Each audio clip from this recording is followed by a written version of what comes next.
Hoy día nos toca hablar el segundo tema de nuestro sílabo, que es neumonía. Nos vamos a hablar de lo que es neumonía adquirida en la comunidad y también vamos a hablar de neumonía asociada a servicios de salud o neumonía intrahospitalaria. Si bien es un tema grande, frecuente, tiene una tasa de mortalidad altísima, más aún en nuestro medio, sobre todo en épocas de frío por la ubicación geográfica que tenemos, es un tema bastante medular, pero que no ha ido variando en el tiempo. Nos hemos basado a las guías de la ITSA y NICE, europea y ATC, desde 2016, 2019 y 2021 que salió la última, que no ha habido muchas variaciones, sobre todo en tratamiento ni etiología, porque los gérmenes siguen siendo los mismos. ¿Okay? Pero es una patología de la cual la tenemos que tener muy en cuenta porque es muy frecuente y siempre la vamos a ver. ¿Ok? Listo. Esto nos interesa. Empezamos. Desde el punto de vista introductorio, recordemos esta lámina. Como ustedes saben, el sistema respiratorio tiene estructuras anatómicas. Está dividido en dos compartimientos grandes, ¿no es cierto? Una de intercambio gaseoso y una de conducción. Separado por 23 generaciones, ¿no es cierto? Ustedes ya dominan eso porque hicieron fisiología. Pero la parte que nos importa acá es precisamente el área de intercambio gaseoso, que es la función principal del pulmón, y es ahí donde precisamente se produce este problema infeccioso neumónico, que es donde se va a localizar precisamente este proceso inflamatorio bacteriano a nivel de conductos alveolares y sacos alveolares que se van a hallar entre la generación 20 a la 23, que son las últimas, ¿no es cierto? Eso como un recordar de dónde se produce el proceso neumónico. Entonces, la neumonía, ¿qué va a ser? Una infección del alveolo, propiamente dicho, de las vías aéreas distales y proximales y del intersticio pulmonar, ¿no es cierto? ¿Qué es lo que va a producir? El reemplazo de la esponjosidad o elasticidad pulmonar por un proceso organizativo o consolidativo, ¿no es cierto? Hablar en términos coloquiales, que haya pus en los alvéolos que obstruyan el flujo normal de oxígeno. ¿Qué es lo que dice la guía como concepto? Que la neumonía es la inflamación aguda del parénquima pulmonar, ¿no es cierto?, producida por microorganismos y manifestada por signos de infección sistémica y cambios radiológicos en pacientes que no han sido hospitalizados durante las últimas 3 semanas. Neumonía adquirida en la comunidad, ¿no es cierto? En cuanto a la epidemiología, hay que considerar que a nivel mundial el índice de incidencia va entre 5 a 7 casos por 1000 habitantes por persona y que esta se aumenta en las épocas de frío o invierno, ¿cierto? La población anciana sube entre 25 y 40 por 1000, es bastante ostensible el aumento, ¿no? Y que puede llegar hasta 50 en mayores de 80, 85 años, ¿no? Los gerontes tienden a tener mayor tendencia a tener esta enfermedad y por ende el índice de mortalidad también es más alto en ellos. Es la causa líder de internamiento en pacientes adultos mayores entre 60 y 65 años y es el responsable del 70% de las causas de ingreso en los centros hospitalarios, ¿no? En adultos mayores. Lógicamente, más casos se reportan en las épocas de frío, ¿no?, invierno. Se estima que la mortalidad está entre 1 a 5. De ese 70% de hospitalizados, el 1 a 5% son pacientes que se van a complicar y van a entrar a unidades de terapia intensiva. ¿Ok? Listo. Entonces hemos visto que, si bien hay una predisposición en el adulto mayor, también hay que considerar que la incidencia aumenta en los extremos de la vida, ¿no? Menores de 5 años y mayores de 65 años. Esto como resumen a la lámina anterior: menores de 1 año, 30 a 50, similar al adulto mayor; entre 15 y 45, 1 a 5, ¿no es cierto? Entre 60 y 70, 10 a 20 sube, y más adelante igual 50 como punto de corte, ¿no? Los extremos de la vida, como ustedes pueden ver, la incidencia es mucho mayor. Es una estadística del número de casos. Aproximadamente en el Perú se diagnostican entre 6.000 a 7.000 casos por año. Es una data bastante alta, ¿no? Esta es otra lámina entre el 2014 y 2019 en cuanto al número de defunciones y nosotros hemos tenido un aumento sostenido, ¿no? 30, 20, 30, 40 en 2017, cayó a 2, probablemente por falta de registro, porque no puede ser tan brusca la caída, pero la tasa de mortalidad es bastante alta en comparación a los otros departamentos del Perú, ¿no? Como pueden visualizar, la tasa de mortalidad por historia en nuestra región es bastante alta. Y ustedes se preguntarán, ¿por qué muere tanta gente en las alturas, sobre todo en épocas de frío en nuestra región? ¿Por qué creen que sea? ¿Por el frío que hace? ¿O por qué? Porque no hay. Que en las alturas la presión de oxígeno es menor, por lo que les es más difícil captar oxígeno, eso sumándole la infección que tiene. Puede ser una cosa, ¿qué fue la otra? ¿Por qué no hay establecimientos de salud? Para eso están ustedes cuando van a hacer uno. ¿Qué más? Yo creo que el frío a veces actúa como un inmunosupresor y hace que... Si ustedes fuesen a ciudades por encima de 4.000, 4.500 y se resfrían, ¿les darían neumonía? ¿Por qué? Porque están bien papeados, ¿no es cierto? Están bien nutridos y están bien hidratados. Básicamente es eso, tienen que matar. ¿Ok? Entonces, la causa de ello no es de que les pongan un techo, una cosa de esas, ¿no? La cosa es mejorar su alimentación, su calidad de vida, ¿no? Listo. ¿Ok? Esta es otra data donde también nos habla de la incidencia. Igual, como ustedes pueden ver, los extremos de la vida son los que muestran mayor incidencia, ¿no? Menores de 5 años llegan a 50 por 1000, y los de 60 a 70 años 18, y el mayor a 70 sube a 40, similar al menor a un año, ¿no? Por ello, igual el punto de corte mundial es de 50 por 1000 habitantes, ¿no? Okay. ¿Hay cambios fisiológicos en la estructura anatómica del adulto mayor? Sí, definitivamente. ¿Como cuáles? El número de alvéolos disminuye al igual que los capilares. Ustedes recordarán que tenemos una membrana alveolo-capilar. Cierren esa puerta, por favor. Tenemos una membrana alveolo-capilar, que es la que precisamente cumple la función del pulmón, que es la de intercambio gaseoso. ¿Cuánto mide la superficie de un paciente promedio de 70 kilos, unos 70 centímetros de altura? En promedio, muchachos. ¿700 metros cuadrados? 700 metros cuadrados. ¿Quién da más, quién da menos? No los conozco. A ver, alzar a mis alumnos. A ver. Kiara, Doctor, ¿cuánto mide la membrana alveolo-capilar?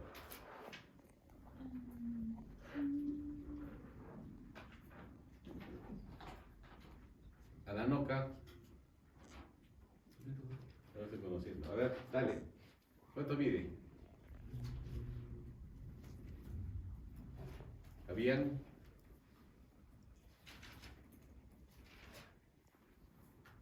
Alberto.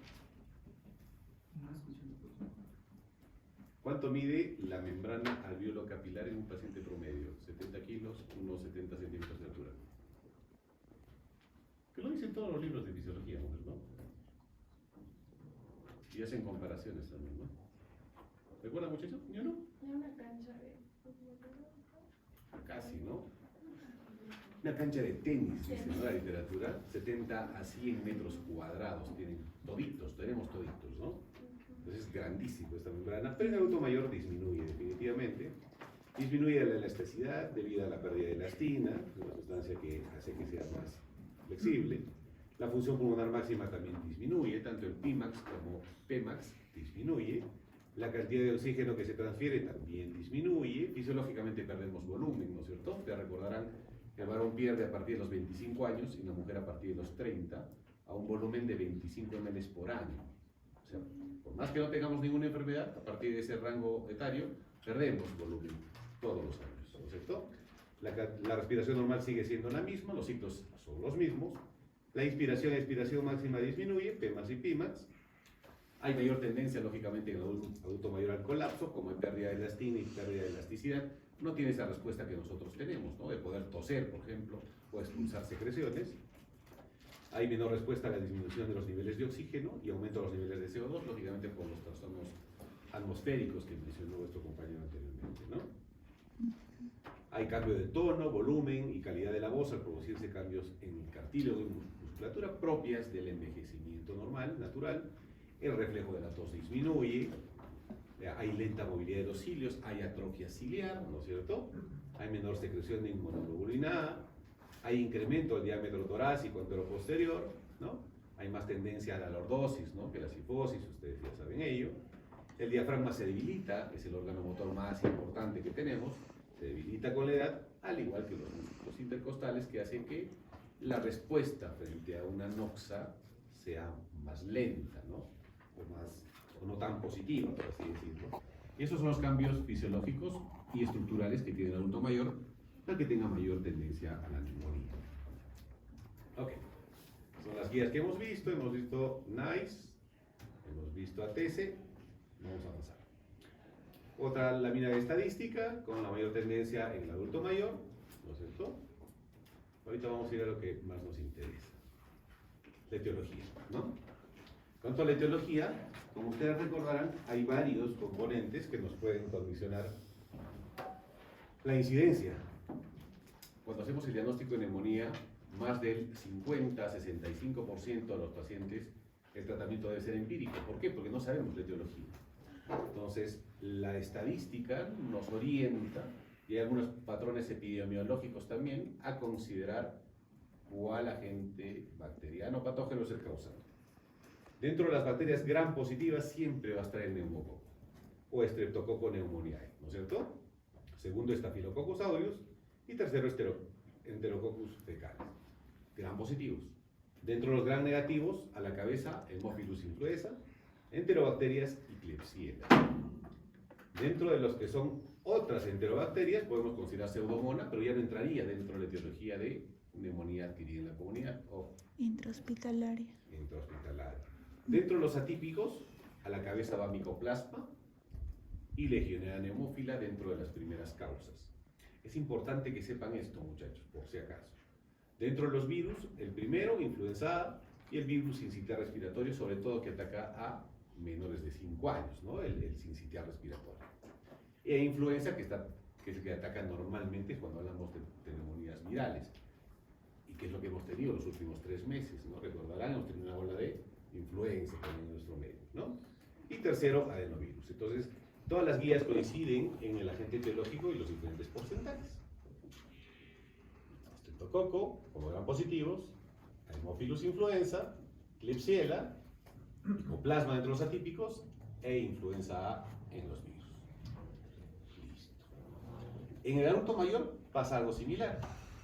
También la literatura nos indica que también el Streptococo es el causante de la primera causa de neumonía.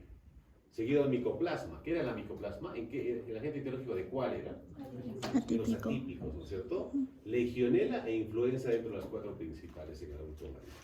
No dista mucho de la realidad, si se dan cuenta, o no dista mucho, no la realidad está mal dicho, sino no dista mucho del paciente económicamente productivo, entre 14 y 59 años, ¿no es cierto? Entonces, los agentes etiológicos son los mismos. Ahora, hay algunos agentes etiológicos o conceptos epidemiológicos que nos pueden orientar el agente etiológico. Es así, por ejemplo, que Streptococcus neumonía podría presentarse en mayores de 65 años, en pacientes que hayan utilizado beta-lactámicos los últimos 3 meses, pacientes con hábito alcohólico, pacientes que tengan enfermedades concomitantes tipo EPOC, enfisema, fibrosis pulmonar, diabetes, hipertensión, pacientes con algún grado de inmunosupresión o que reciban algún tipo de terapia corticoidea, caso pacientes con enfermedades del colágeno o neoplásicos, o pacientes que tengan exposición o que vivan en hogares penales, etc., ¿no? Bacilos entéricos o enterobacterias, hay que sospechar en pacientes que viven en hogares o asilos, ¿no? O geriátricos, pacientes que tengan enfermedades cardiopulmonares de base, un cor pulmonar, una insuficiencia cardíaca congestiva, pacientes que hayan utilizado recientemente antibióticos o que tengan antecedente de disfagia o aspiración, hay que pensar en algún gran negativo de tipo enterobacteriano. ¿En quiénes sospechamos que pudiese ser Pseudomonas el causante de la etiología? Pacientes que tengan una enfermedad crónica estructural de base, tipo bronquiectasias o un EPOC exacerbado, con hospitalización previa, pacientes que hayan recibido terapia con corticoides, más de 10 miligramos de prednisona por día los últimos 10 días, por si acaso, o pacientes que hayan recibido terapia con antibióticos de amplio espectro los últimos 7 días, tipo quinolonas, ¿no? Que es muy frecuente ahora, que por cualquier resfrío uno va a la farmacia y te dan Neoflux así, ¿no es cierto? O pacientes desnutridos, pseudomonas. Estafilococo, otro de los potentes, o los fuertes. Pacientes que tengan enfermedad renal crónica. La primera sospecha de neumonía en este tipo de pacientes es estafilo, ojo, renal. Ojo, esta laminita la tienen que saber muy bien. Siempre hago preguntas de esto. Pacientes que tengan abuso de drogas endovenosas, pacientes que hayan tenido una infección previa por influenza o antibióticos previos, también estafilococo.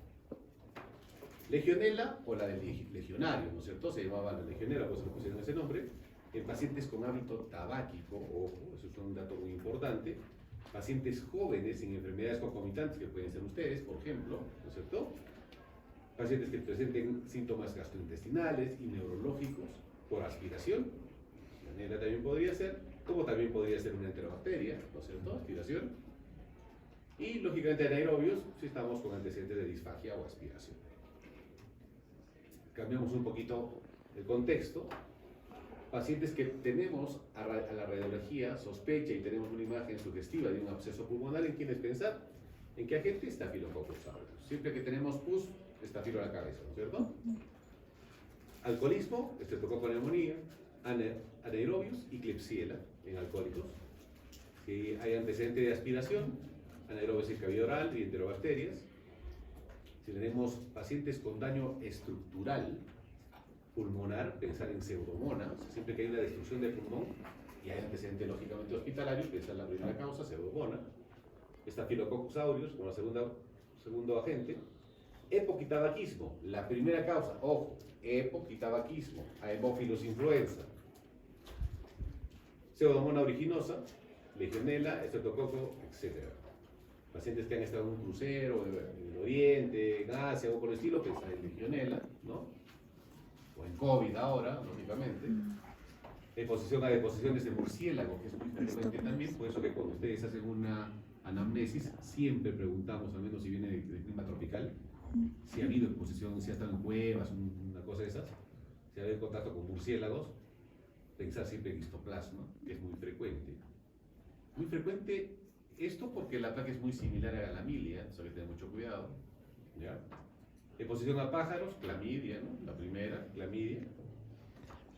Si es un paciente con VIH CD4 menor a 200, lógicamente le puede dar cualquier cosa, ¿cierto?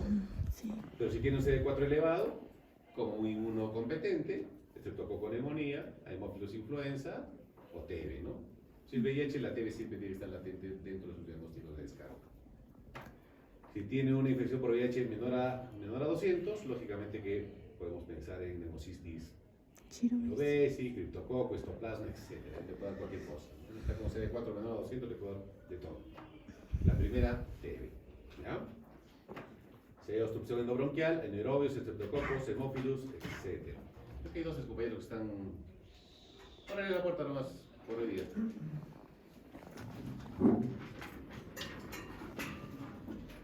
Que pase nomás, que pase nomás. En cuanto a la fisiopatología, generalmente una bacteria va a entrar por vía aérea, por vía inhalada, que es la primera causa, aunque puede llegar por vía hematógena desde un foco a distancia, ¿no es cierto? Una vez en los alvéolos, las bacterias viajan a los espacios de una célula a otra y van a comunicarse por los poros de Kohn, ¿no es cierto? ¿Se acuerdan? Hay comunicación por los poros de Kohn. La invasión estimula el sistema inmune, que responde enviando, lógicamente, nuestros glóbulos blancos, nuestros macrófagos, neutrófagos, neutrófilos son los primeros que empiezan a repeler el ataque del agente bacteriano, ¿no es cierto?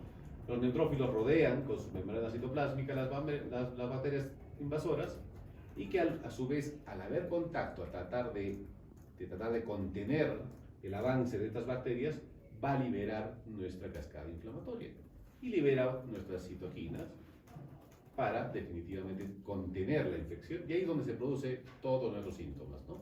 La fiebre, el dolor, la agitación, la dificultad respiratoria, todos los síntomas sistémicos que produce el cuadro neumónico. La combinación de neutrófilos, bacterias y exudado proveniente de los vasos sanguíneos que se acumulan en el alvéolo va a llamarse la famosa consolidación que se tiene, ¿verdad?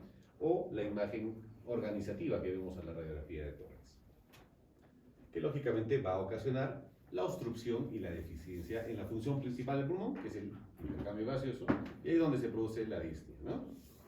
O falta de aire. En cuanto a la patogenia de la neumonía, hay 4 procesos o 4 etapas importantes. Una que es la fase de congestión, que dura 48 horas, ¿no es cierto? 24 a 48 horas.